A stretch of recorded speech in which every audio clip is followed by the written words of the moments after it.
Have you been to the largest city of Malaysia?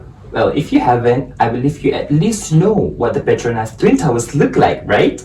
But hold on, I'm not here to talk about how spectacular the Kuala Lumpur landmark is, but instead, I would like to ask you a favor. I want you to sit back and imagine for a moment. Over the last 15 years, more than 4.5% of Malaysian mangrove in area larger than Kuala Lumpur have been destroyed due to human interventions. Well, here comes the sad part of the story.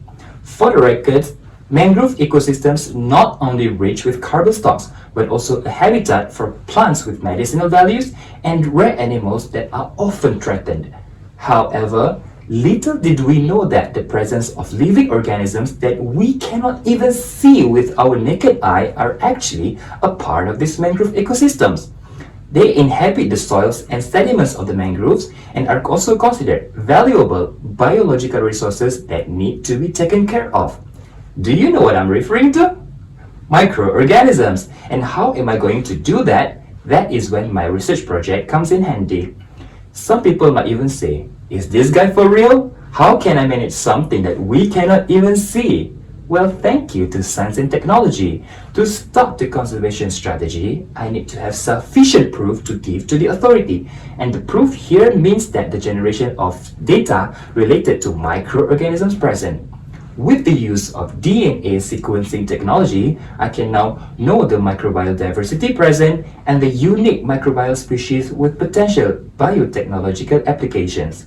Some people might even ask, what is so special about them? And is it worth it to study them? How knowing them can actually save the mangrove?